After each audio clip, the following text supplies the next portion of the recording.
be a performer lah.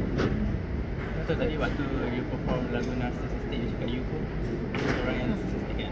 Everyone is because at the end of the day the opening line macam yang saya tulis lirik saya lupa.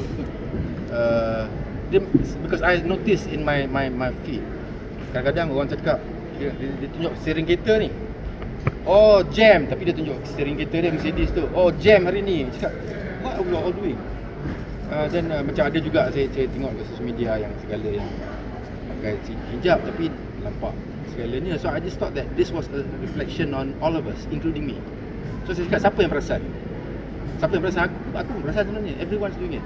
So I think it's become normal that in a society that sometimes kritikan, bukan, it's not kritikan social, it's macam take lightly lah. Benda ni adalah teguran, tapi taklah saya tegur dengan secara ni, bukan saya sendiri pun kena ingat.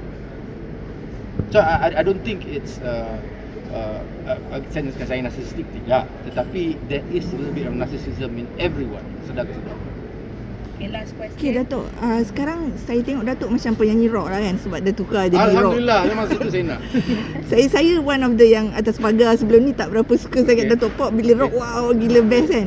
So lepas ni Datuk nak explore any genre lain ke, atau macam mana nak stick ke? Saya tak boleh paksa diri saya, but memang I always love rock, blues, mesti saya layan. Macam because Beatles, saya pengaruh Beatles tu. But kalau playlist saya, kalau dalam kereta saya dengan lagu Spotify dalam kereta je, saya memang lagi yang rock dia. That's why bila saya cakap kat Lisa senang buat lagu rock, saya cakap yeah, go for it, because I know that's your passion. So saya rasa insyaAllah kalau dapat fans macam you yang macam atas pagar je, macam layan dengan Yusri, that's what I want. Memang sebab nak. tadi yang Datuk nyanyi ada Wanna Miss a Thing tu kan, saya macam wow, Yusri boleh pergi tinggi macam tu. I'm so amazed lah. Thank you so much. Like I said, it was never demonstrated before, and somehow I think it's in the video juga that I realised after stop singing 2018 tu, I realised this masa saya buat Mask Singer. Masa buat Mask Singer, tiba because I wanted to, saya cakap kalau saya nyanyi lagu pop, orang akan sedar this is Yusri. I told the producers I only do it if you allow me to do rock songs. Tapi tiba-tiba aku boleh nyanyi lah Bunga Angkasa. Aku boleh nyanyi lah. Suddenly macam ni aku falsetto, kenapa sekarang boleh nyanyi? So I think the rest also, and also probably technique kot. You know, as you grow older, I don't say tiba-tiba suara bertambah rangy, tapi I think because knowing your voice, you kenal when to use your head voice, when your campuran suara sebagainya.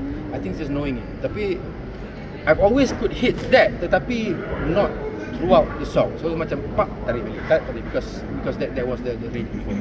But alhamdulillah I get to do what I want for this EP. So mau nak dikenali sebagai rock terus lepas ni, atau harapnya macam tu lah, because kalau ada rezeki, honestly apa-apa KRU related, Sonic, KRU as a band still ada management dengan Sony. But for now cakap we're taking a break. Kita tak ada plan apa-apa. And saya dipahamkan juga ada orang ada plan sebagainya. And there's no point if any one of us buat album yang seperti KRU. So expect things from my brothers juga lah, benda-benda yang lain that you thought of us. Betul, kami expect a solo concert from you after this. Depends on the permintaan of also from sambutan.